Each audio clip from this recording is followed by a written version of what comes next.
Welcome, welcome, welcome to First Tuesday.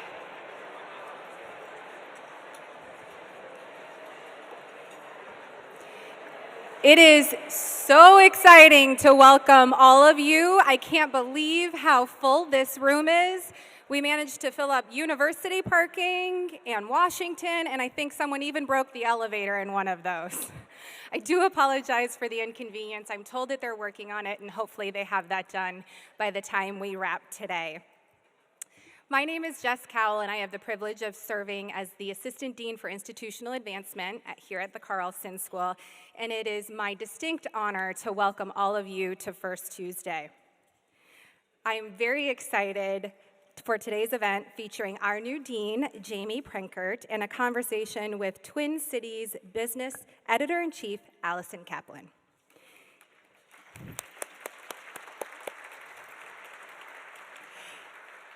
In just a few months, Dean Prenkert has already made a major impact on the Carlson School, and I can't wait for you to hear some of his observations and early insights into the vision for leading us forward. But first, I'd like to thank a few folks, starting with First Tuesday's corporate and media partners, Wells Fargo, Nerdery, and the Twin Cities Business.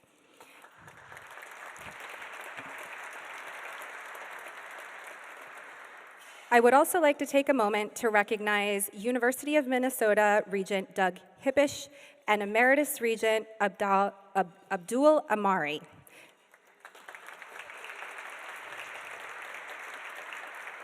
We also have many current and emeritus members of the Carlson School's Board of Advisor in attendance. Thank you for your leadership and for your ongoing support of the school.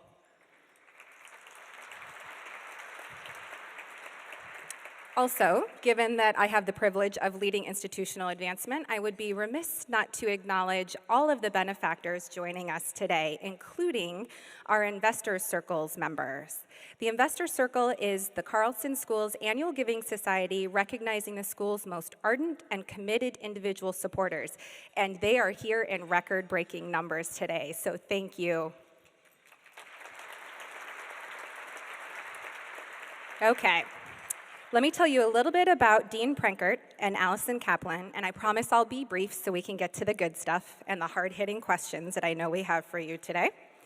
Jamie has been the Dean of the Carlson School of Management since July 3rd, and that's 5 months and 2 days in case you're not counting. In addition to being the Dean, he is also the Investors and Leadership Distinguished Chair. Before joining the Carlson School, he served as the Executive Associate Dean for Faculty and Research at Indiana University's Kelley School of Business. During his 20 years at Indiana, he served in several administrative leadership roles and taught undergraduate and graduate-level courses. Jamie's research focuses on issues of employment discrimination and the human rights obligations of transitional corporations. Prior to joining the Kelley School faculty, he was a senior trial attorney for the United States Equal Employment Opportunity Commission. Jamie earned his JD from Harvard and his bachelor's in political science from Anderson University. Allison Kaplan is the editor-in-chief in the Twin Cities Business and vice president of content for its parent company, MSP Communications Cities Media Group, which also includes the Minneapolis-St. Paul magazine. At heart, Allison is a storyteller who takes an entrepreneurial approach to journalism, as reflected from the creation of By All Means, TCB's podcast about business leadership and innovation, and Start Minnesota, an online hub and publication focused on Minnesota's entrepreneur ecosystem. Previously, she served as editor for Minneapolis-St. Paul magazine, and she continues to host the weekly radio show Shop Girls on My Talk 107.1. How cool is it you get to do that with your mom? This is the part where they want me to make fun of you for being a Wisconsin graduate, which is tough because I'm also a Wisconsin graduate. I did cheer for the Gophers very much. The dean can tell you that. It is my pleasure to invite both of you up to the stage for a great conversation. Please welcome Jamie and Allison. Thank you. Yours sounds better. Harvard really wins them over every time. So does this feel a little bit like are you having flashbacks to the job application process?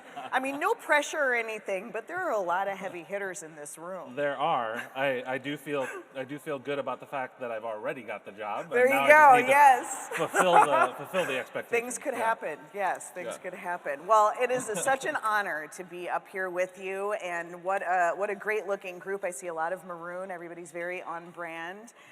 Thank you for having me. Let's dive in because we have a lot of questions to get to.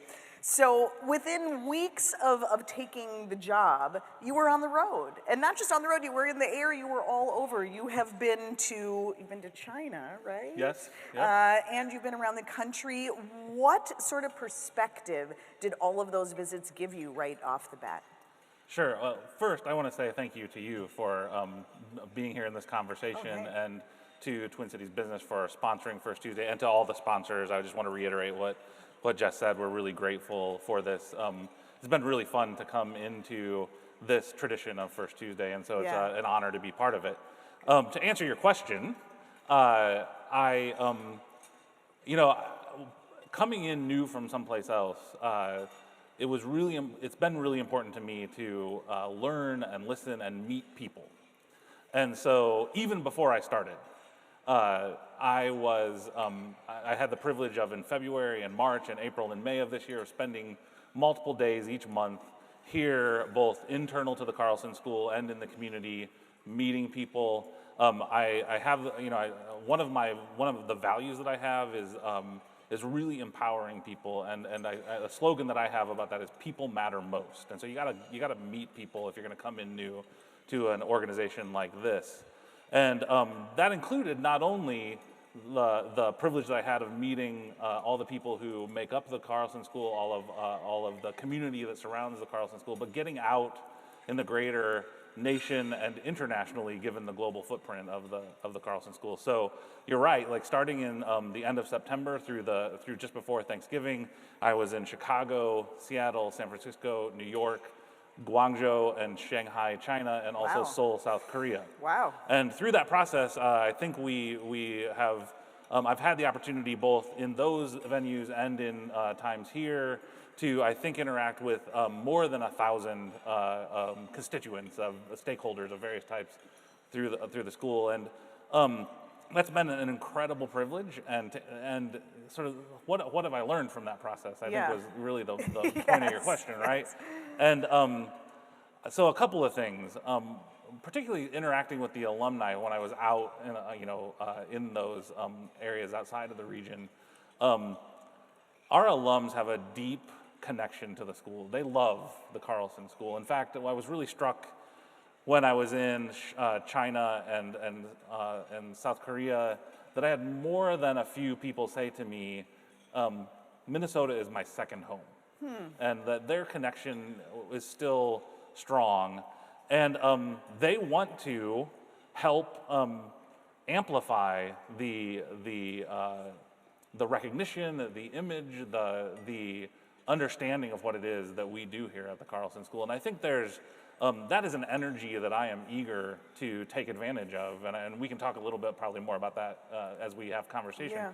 But that's another thing that struck me. And then finally, in being out in particularly the global footprint, it just reinforced the pride that I have in the international and global connectedness and the history of that the Carlson School has. Mm-hmm. That I'm proud that we're celebrating our 15th anniversary this year of the international education requirement for our students. That was a visionary thing that the faculty and the school came behind 15 years ago for a public business school to do that, to be a first mover in that space.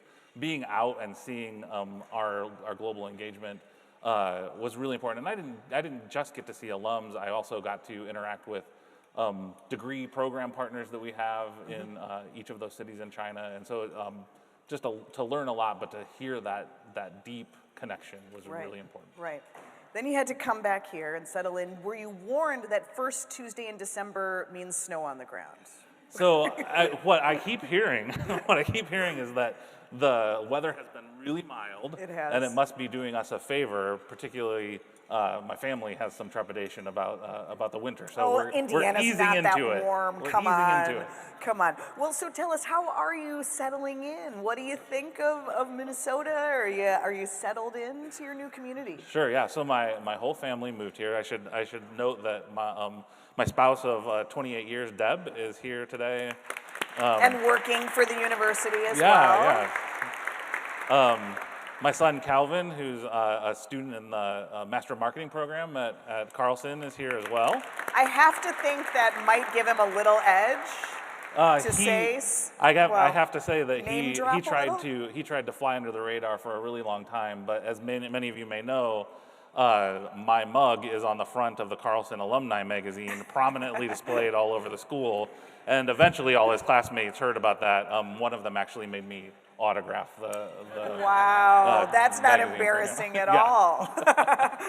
And I also have a younger son, Grant, who's 18. He is in a transition program. He's a special education program. He's in school today, so he didn't join us. Yeah.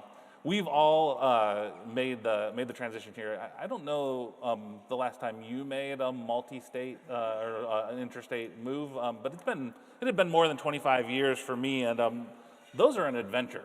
Yeah. And I'm reminded of that. And like all adventures, there are some bumps in the road. Mm-hmm. And so, for instance, about a month before we moved, our longtime pet cat passed away. So that was an adjustment.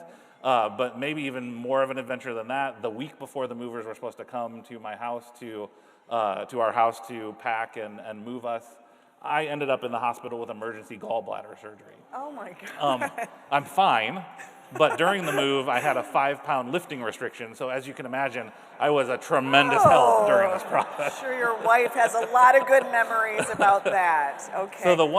So we are pretty much settled, but the one lingering vestige of that is that she rightly told me she was not going to unpack and move me into my office. And my office at home is still unmoved into and unpacked. So I have some doing, but we're getting settled, and we even expanded our family. So once we moved here, we decided we needed to get another pet cat, which became 2 pet cats. And so now we have, as members of our family, 2 orange cats named Cheddar and Colby Jack, who are a delight to have, although we also got some new furniture that they seem to be like bound to want to ruin. They sound like Wisconsin cats with those names. Yeah. I did want to ask you, your son Grant, I mean, I know that was before you accepted this opportunity, you wanted to make sure that the support that you need for his care was going to be available here in Minnesota, and you had some really interesting observations about that. Yeah, so my younger son Grant, as I said, he's 18. He has a number of intellectual and developmental disabilities, and he has a rare genetic disorder called HUE1. That's just the name of the gene that has the error in it that has a phenotype that he fits. But also he has a mitochondrial disorder. He has a cortical visual impairment. He's nonverbal. We have to help care for him in all of his daily needs. And so making a move, we had a really significant support setup in Indiana. Yeah. He was also on a Medicaid waiver. All of those things are state-based, right? So you move, you have to start over on that. And one of the things I told the provost when I was here after I'd gotten the job offer and I was considering it was, we have to be able to envision what it's like to move Grant here, or we can't make the move. Right. And I think unknowing to her, she set us up during that visit with the person in the Twin Cities who was the perfect fit for us in that regard. So she's the executive director of the Institute on Community Integration. She grew up in Bloomington, Indiana. Oh, wow. So she knew where we were coming from. She had recently moved her own family member from Indiana to Minnesota through this process of garnering social services, sort of talked us through that. And helped us to envision what it would be like. And I think the 40 minutes we spent with her was transformative in our ability to envision what we could do.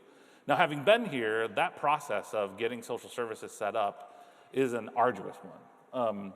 And we are reminded basically daily that we are sophisticated and well-resourced. And it is still incredibly difficult to get through that process. Now, I will say that Minnesota has tremendous social services, and we will ultimately end up in a place that provides for grant even better than what we had before. But through that, I'm reminded through that process of, I can't imagine what it's like for people who don't have the privileges that we have to make their way through those processes, who don't have the sort of, I'm a trained lawyer. I can read a complicated document. Yeah. Deb is an educator. She can sort of understand what it's like to move people through a process like that, and yet it's still really hard. And one of the ways that that really speaks to me is that I recognize I'm also leading an organization that can have some Byzantine rules, some unspoken curriculum, and that we need to really think about what it means for people who don't have the sort of connections and history to understand what moving your way through an institution of higher education is like. And so I think about that a lot. Yeah, I bet. Well, what a great spokesperson you are for that need. So let's talk a little bit about the Carlson School. Basically, this is the time when you tell us how it's so much better than Indiana. What are some of your early observations? Yeah, so it is. I'm really privileged to be here. I will, and I have all kinds of ways that I could talk about the comparison between Indiana and between Kelly and Carlson, between Indiana and Minnesota. One thing I will say was that a little, like 15 months ago, I was not looking to leave the Kelly School. Yeah.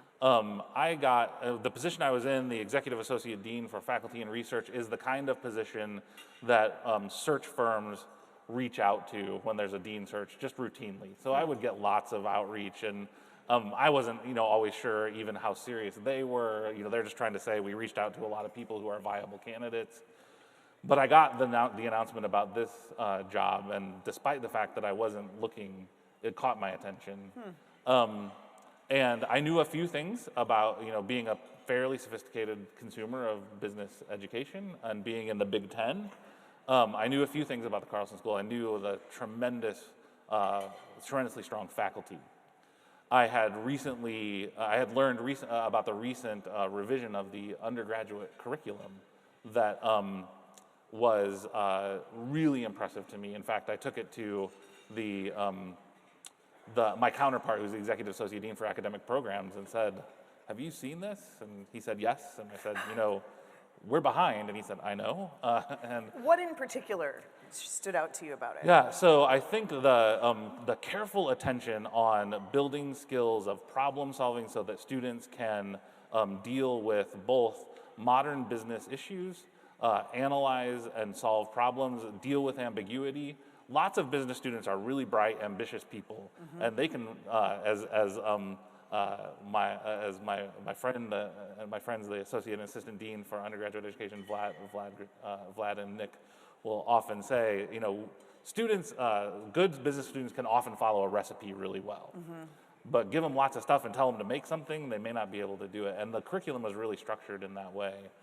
In addition, I think we really pushed what I was really struck by is the notion, we have a few classes called Design Your Life, Design Your Career, and Leading Self in Teams that hit the students right away when they enter our program and sort of ask them to think about, to grapple with, and to understand who it is they want to be and how they want to show up in their careers and life. And then the other thing that is the other aspect of that curriculum that was just really spoke to me was we have a course called Race, Power, and Justice in Business. And it really asks the students to think about the history and the present of business, of commerce, of capitalism, and how the issues of race and justice and power show up. We're part of that story, continue to show up, and think about what that means to be someone who's going to go out and pursue business as a force for good, as we talk about at the Carlson School. Right, yeah. So much more complicated to enter the workforce today. It's not just about knowing how to do the numbers, right? Yeah. It's all the things. So here's a stat that probably won't surprise any Minnesotans because we all come back. I don't know if they told you that, but Minnesotans always return. So 70 to 75% of Carlson students actually stay in Minnesota, which is great. But how does that inform your thinking about the Carlson School's national reputation, and what do you want to do about that? Why is it important? Yeah, so I think there is a lot of good in that stat, in the sense that we are incredibly privileged, and I contrast this to sort of my time in Indiana, where in some ways the Kelly School is kind of a miracle in the middle of a cornfield in South Central Indiana that you could have a business school there. That is not the case here, right? Like the Carlson School is in the midst of a vibrant, diverse business community, and there are lots of opportunities for our graduates and our alums right outside the Carlson School front door. Right. So that's fantastic, and I would never, that is fundamental, a fundamental part of who we are, and I would never want to turn our back on that. I think there's a mutually beneficial relationship with the business community here, that we send out talent, we benefit from the input and the investment and the engagement with us, and I think that there are a number of ways that, so some of the observations that I had about the school, is that people who know us and are near to us, they really love us, and I think for good reason. Yeah. But the flip side of that is that it can also be an echo chamber sometimes, right? Like the people who know you best and are closest to you really know you and give you positive feedback and challenge you, but with that knowledge. A couple of stories strike me about this in this regard that I had recently, in the course of the last couple of months. I was out someplace a couple of months ago, and I meet people, and they learn that I'm the new dean at the Carlson School, and I met a couple of men who were alums of Carleton, and they said to me, and they're working in the community, and they said to me, "Yeah, we went to Carleton, and everybody always thinks we went to Carlson." And I thought, well, that's okay. Now, what I think about that, though, is that you don't have to get super far out of the region, and that assumption might flip because of the Carleton reputation in the sort of national liberal arts institution sort of milieu.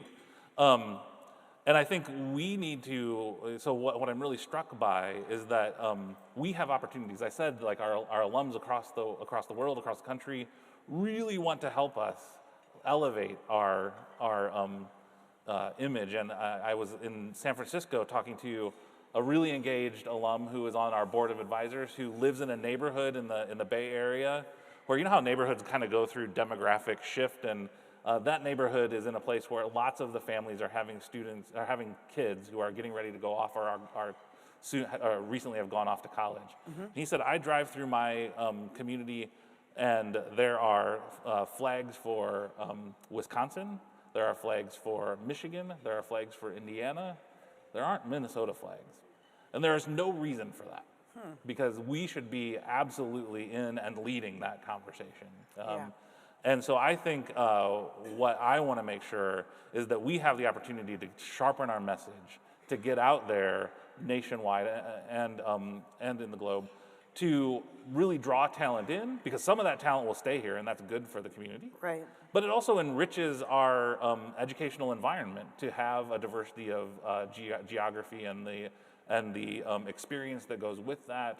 And so, without in any way turning the back on the important mission we have in Minnesota and the important connection we have, I think there's mutual benefit to having that understanding of who we are sharpened and to grow. In addition to the fact that there is an oncoming demographic cliff of college-age students. Yeah. And I think the university and the Carlson School are really well situated in comparison to some other institutions, to deal with that demographic, because quality and affordability are going to be an important part of how decisions are made. But the reality is the Midwest and the upper Midwest are experiencing that demographic cliff in a way that some other parts of the country are not. And so we need to make sure that we have engagement in those areas where there will be a supply of students ongoing as well. Well, on the flip side, how about engagement with the Twin Cities business community? You mentioned it. You think about the opportunities right here within a couple of miles, all of the companies, great places for students to go, internships, but what are other ways that you're thinking about engaging with the business community? I mean, it is an incredible privilege to be in this community and to have that ability to engage. I think that our faculty, our students benefit from that engagement every day in so many aspects of what it is that we do. And I want to make sure that we not only honor that, but grow that. And I think it's a mutually beneficial. I mean, we send out talent, and we in our collaborations that our faculty have with our businesses in the region, create knowledge that is applicable and important. We think about that kind of engagement. I really credit obviously my predecessor Sri Zahir in coming up with this. I think it's a brilliant construct of 3 E's. So of education, employment, and engagement. And when we meet with our partners and in the business community, we talk about how do those things show up. You know, how many of your employees are coming to us for education? How many of our graduates have we sent for employment? How are you engaging with us by having your folks serve on our boards, or come give guest lectures, or provide us with the all-important experiential education projects that I think are unique and incredible here. Like every business school will say they do experiential education. Very few business schools have the ability to do it in cooperation and with the kind of engagement that we're able to do it with the businesses here in the community. And that is just an incredible gift. Is there anything else you need from the business community? Because we just put it out there Well, now. so It's a good room for that. We welcome that kind of partnership. I will also say that one of the things, if I were to come up with, I can come up with all kinds of examples, but like let me say, like, Winnebago is a great example of, we have alums who work there. They are engaged with us in experiential education projects on a regular basis, and our executive education group has come up with a custom suite of executive education for their leadership team. And that is one place, I think, executive education, where we are eager to up the game with the local community. We have a tremendous resource of our faculty, second to none, who can provide just challenge and growth to our business partners. And so we're open for business. We're ready to partner with you. Come to us. Okay, you heard it. There we go. I would be remiss if I didn't find a way to work AI into the conversation. You basically just have to work AI into every conversation these days. So let's talk for a minute about generative AI and how you are thinking about it, and how you, how you employ it in the curriculum here at Carlson. Yeah, so I mean, I think generative AI, as it does for, in part, education is a business. So for all businesses, there's both opportunity and challenge. Right. And certainly, there are challenges that we are facing and we are dealing with. I mean, there's the classroom part of it, and then there's the being prepared for a business world where AI is imperative. And so I think those opportunities are really, it's important that we address the challenges. We will do that, but the opportunities are really where our energy needs to be at, just like I think all of you are in that space as well. And so thinking about, taking action to infuse it into our curriculum to make sure that our students are not only ready with skills, but also deep understanding of both the benefits and the potential drawbacks of generative AI. I'm really proud of the way that, for instance, our Master's of Science in Business Analytics is undergoing a curriculum revision. And that is deeply informed by what our students need to know about generative AI, informed by what they need to know because we have engaged with the business community to tell us what they need to know, with our alums who tell us what they needed to know. And also not just the sort of above line skills, but also the deep understanding so that they are able to not just use, but also understand the broad potential applications of generative AI. Do you, I mean, overall, and I know it's a huge question, but do you find yourself more excited about the possibilities, concerned about workforce, concerned about I mean, I think it's fair to be nobody all, writing a yeah, paper again in the future? I mean, I don't know. I think it's fair to be all those things, but it is a tool, and we have survived other tools and flourished with other tools like calculators and computers, Yeah. and so we need to approach it as how are we going to engage. By the way, we also have on our faculty, renowned experts in AI who have been working in the space long before last year at this time when it sort of exploded in the public zeitgeist. Sure. In fact, Alok Gupta and Ravi Bapna were just last week with Minnesota Public Radio talking to them about this generative AI revolution. So we have expertise to offer not only to our own students but to the community as well. So I'm excited about that, and I think we got to prepare our students to that will be a differentiator in the coming years. Yeah.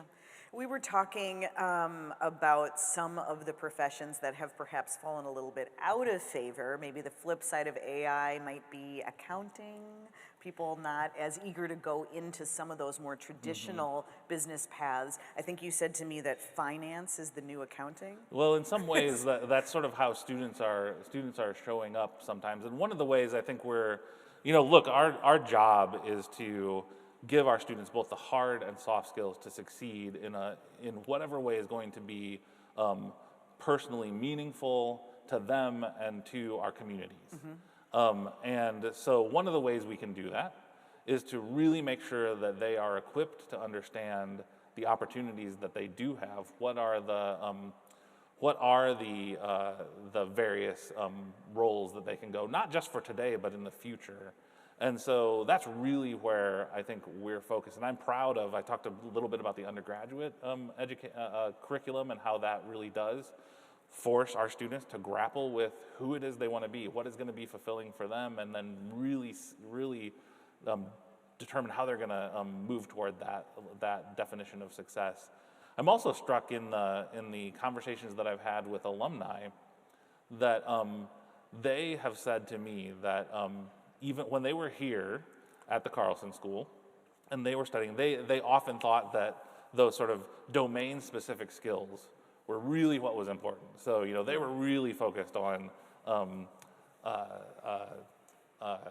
finance or supply chain, which are incredibly important, no question about it. That is something that we add. But they say the enduring thing that they learned was the problem solving and leadership that is not domain specific.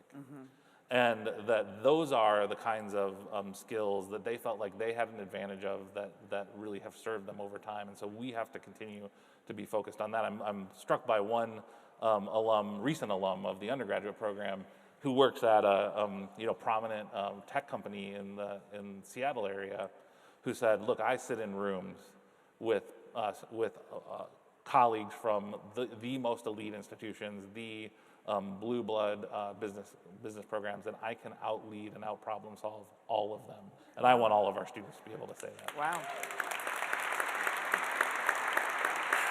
How do I think, from on the business side, I know in our newsroom we talk all the time about, all these, the kids who are coming in and it's like, nobody's in the office 4 days of the week. It's a whole day, how do you learn? How do you get mentored? I'm curious from your perspective on the academic side, how do you prepare future business leaders for a very different landscape than when most of us went out into the work world?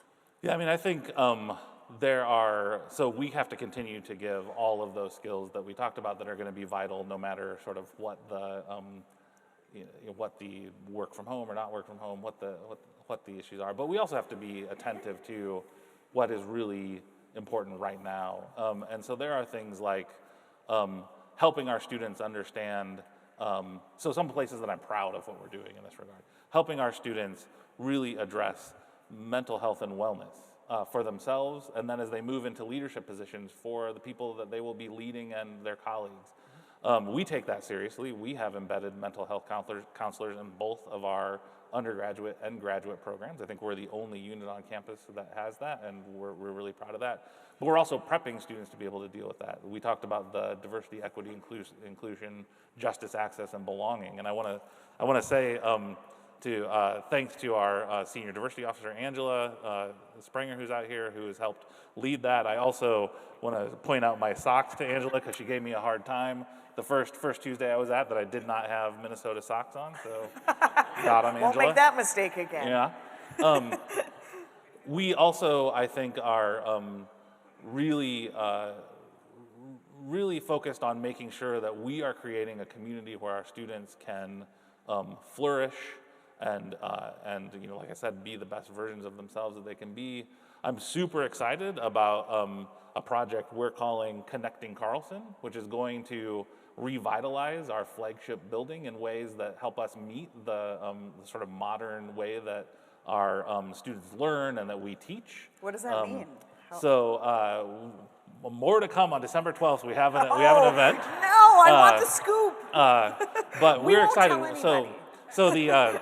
So the flagship building, the spaces that touch the sort of interior, the main parts of the heart of the building, the atrium, and the spaces that are off of that are getting revitalized in a way that allows students to better experience our experiential learning, which I think is so vital to what we do, to find a way to collaborate, to belong in our building. And I think if we model that sort of engagement, we're going to put out better employees who engage in their, put out better graduates who as employees engage in their workplaces in positive ways.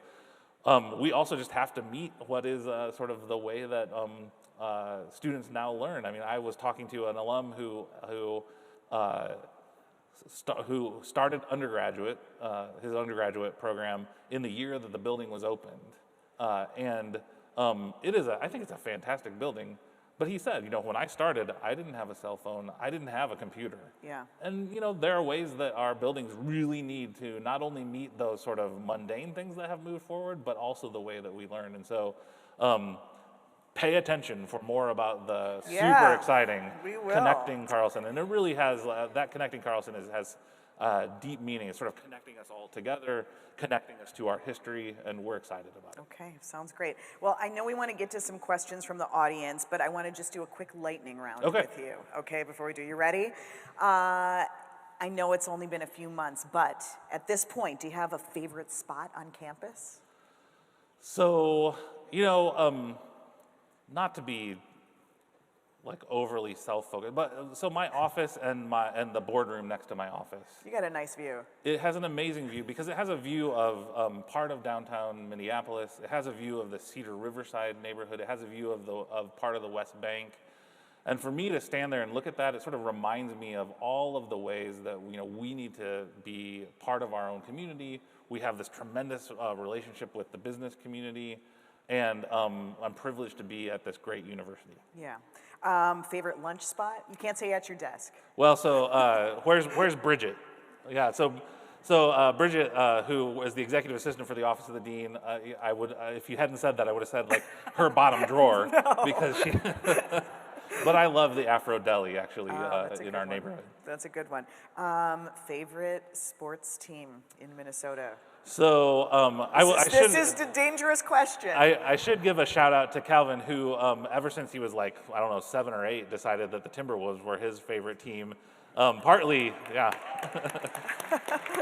partly I think because he's a contrarian and all of his friends were either Bulls or Pacers fans. But he's had a great time getting around to, although he thinks he has he's a curse for the Vikings because he's been to several games and they've lost all of them we've been to. Oh, no, he's the one. But I really have loved the opportunity to follow the Gopher sports. So I've been at the football games in the Carlson Suite. Deb and I are, and Calvin and Grant too, are are Hoosiers by birth, right? So we have to love basketball. So we got basketball season tickets.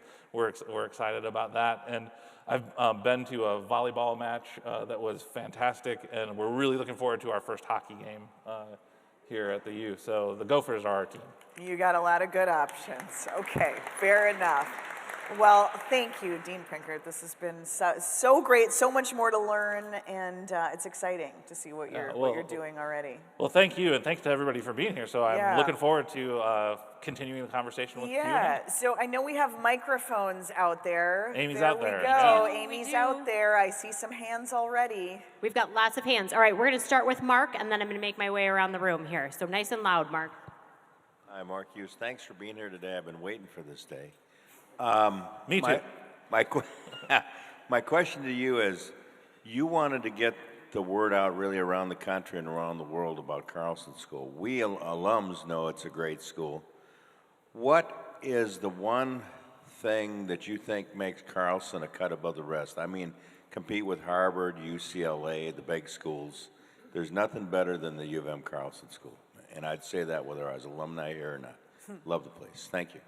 So I think I really appreciate the question. Thank you so much. I think that there are a couple of ways to answer that question. One is, what really does make what in my experience so far really does make the Carlson School special, and I have to say, hands down, it's the people. It is our amazing faculty, our tremendously dedicated and professional staff, our students, our alums, and our supporters. Now, so I say that as absolutely true. Then there's also the question of, okay, so what is it that makes the Carlson School really special in a way that we can sharpen that message out there so people pay attention, right? And so, like, everybody would probably say their people are the best thing. They would be wrong because our people are the best thing. But you can't just say that, right? And so I think the opportunities, and this is why I say, even though we want to do some messaging focusing outside of the region to make sure that we really are understood. I think the opportunities that come from being in this community, the experiential education opportunities, the engagement with the business community, the vibrancy that comes from being here, despite the supposed problems of the winter weather, we can get over that. I haven't had any problems with that so far, so I'm just gonna move forward in bliss on that one. I think we can really lean in on what are those aspects that come from the specialness of being here in this place with this group of people that will set us apart. All right, we're going to move to one of our students, Dean. Excellent. I'm Parker. I'm a sophomore serving on our undergraduate student government, the business board. And so my question to you is, what advice do you have for student leaders in Carlson to make an impact on the school? So I had the privilege early in the semester to go and speak to a group of leaders for our undergraduate student organizations, and it was fun because our undergrad, all of our students are amazing. Our undergrads are at this really wonderful stage of life, just like our student asking the question can really springboard into they have all this potential. We want to make sure that they are able to develop that potential in ways that are meaningful to them and meaningful for their whole life course. To answer the question about what I think student leaders can do is to really invest in each other. Recognize that the resource, a vital resource as an undergraduate student and as any student are your colleagues. And so student organizations are a vital place where they have the opportunity to meet together, learn and grow together, and you have to be intentional about that. It's not enough just to have an organization. So what I encourage those student organization leaders to do is to sort of take a page out of what I learned as an instructor. When I have a class of students, I need to understand what it is that I want them to learn and know by the end of the semester, and then structure what it is and how it is that I teach throughout the semester to make sure I reach that goal. And I told the student organizations, you need to have a definition of what it is you want you and your colleagues to get out of the student organization at the end of the time of the students, at the end of the time of your engagement with the student organization, and then structure what it is that you do throughout the academic year, throughout the years that you have members, to make sure that you are intentionally achieving those goals. So that's my advice. Great advice. God, I know there's some up here. Hi, Jason Killey, Accenture Strategy. Thanks for having us. This is great. I had a great privilege to attend the part-time MBA program.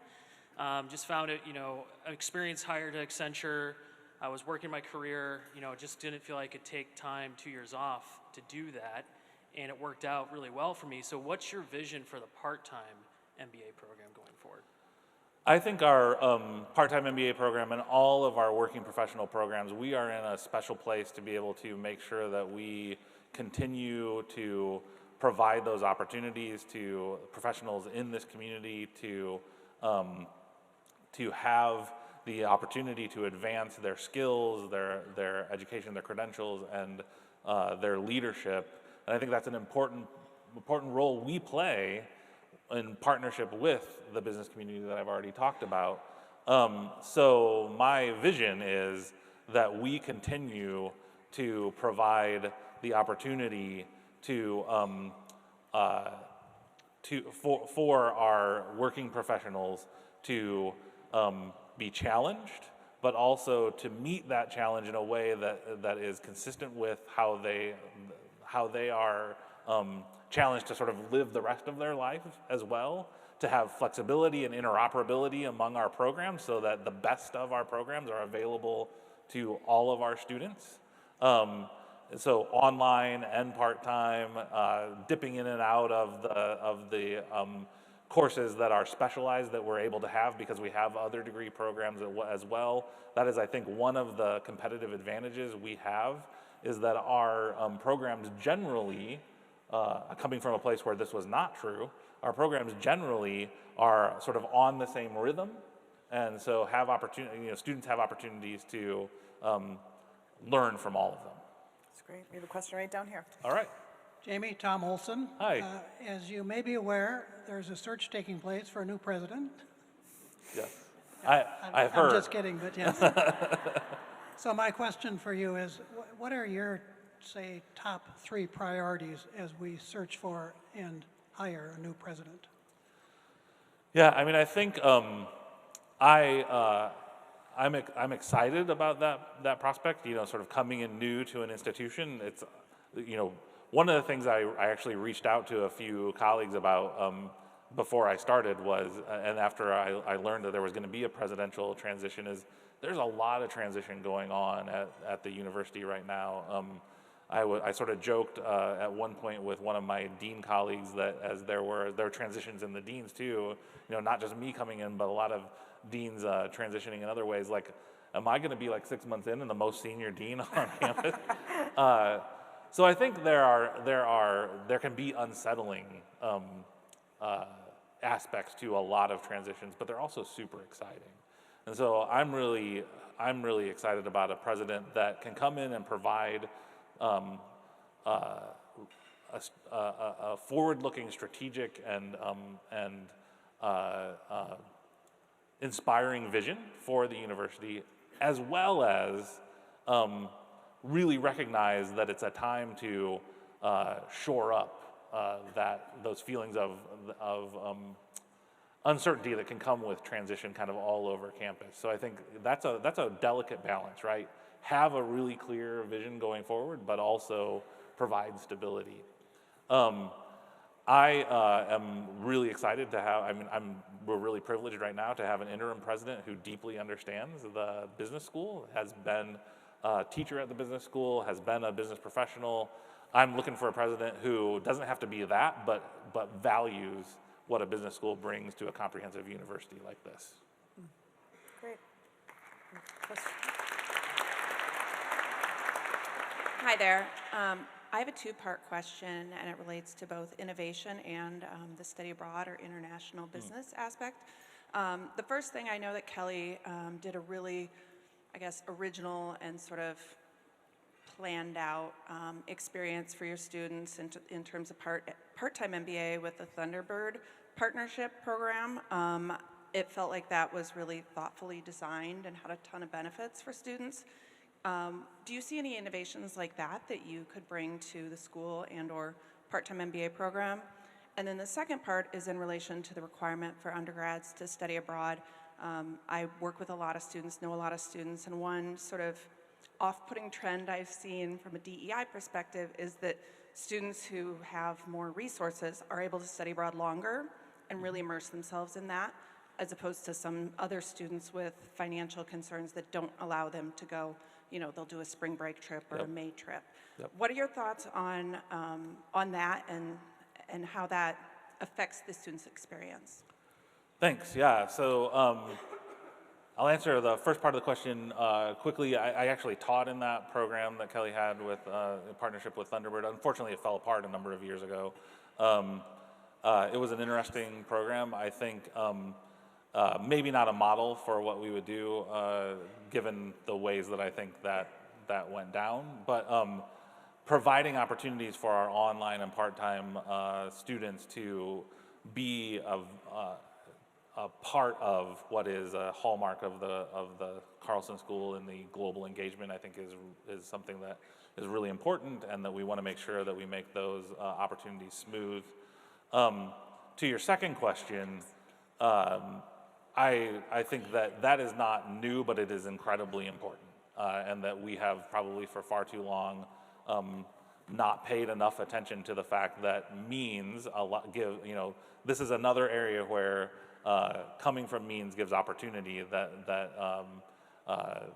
not everyone gets, right? And so we try really hard to make sure that we meet the most significant needs of our students who are having that international experience. I would love to move to a place where we can meet even the moderate needs of our students who want to have international experiences.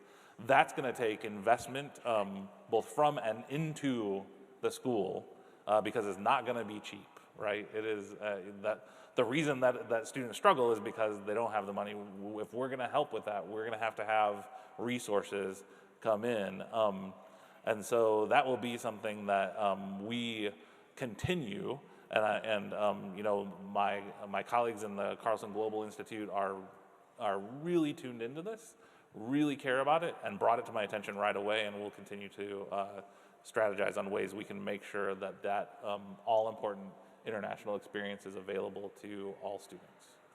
We have time for one more. We've got one more here. So we've got a lovely student from McAllister College, our friends down the street, and then we've got one online question that Steve wants to ask. So we're going to keep you guys for 2 more minutes.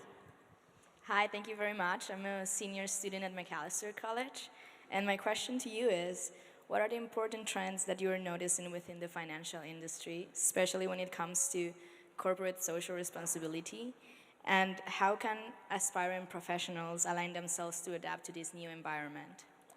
So one of the things that I am really proud of with that regard is that we have a number of experiential education. So to sort of answer your question about the financial industry, we have a number of experiential education enterprises, and the Carlson Funds enterprise under the leadership of Susanna Gibbons is really focused on ensuring that the students who have the experience there understand how their experiences can be additive to, can take into account, and have a responsibility to understand the environmental, social, and governance aspects of what it is they do, that they can have a role in diversity, equity, and inclusion, and still be excellent,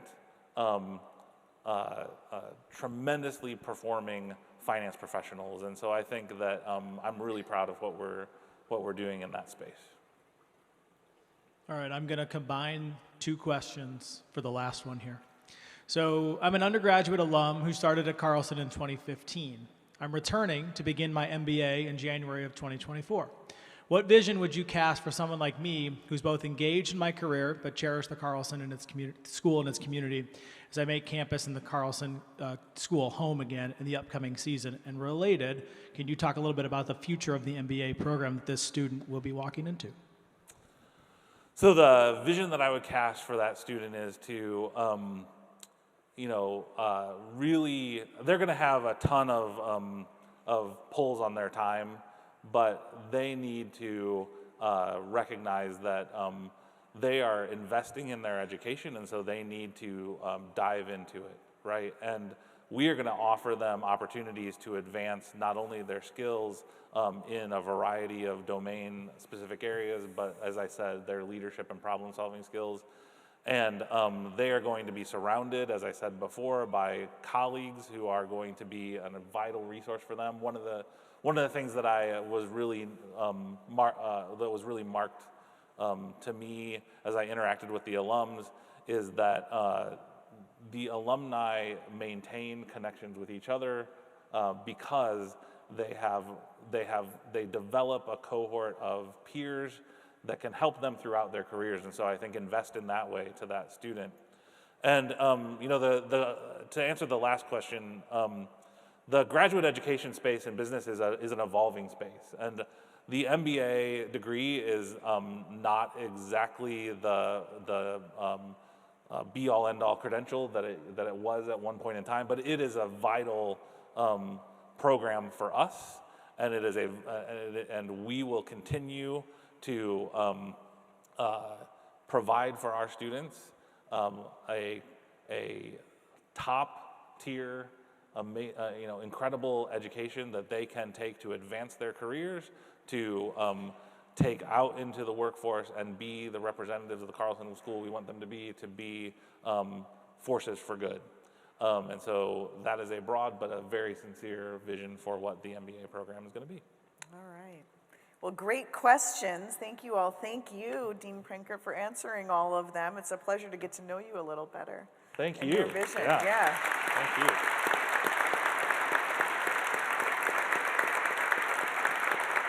We have. So before I think Jess is going to come up, but before she comes up, I'm a terrible selfie taker, but this is a great room.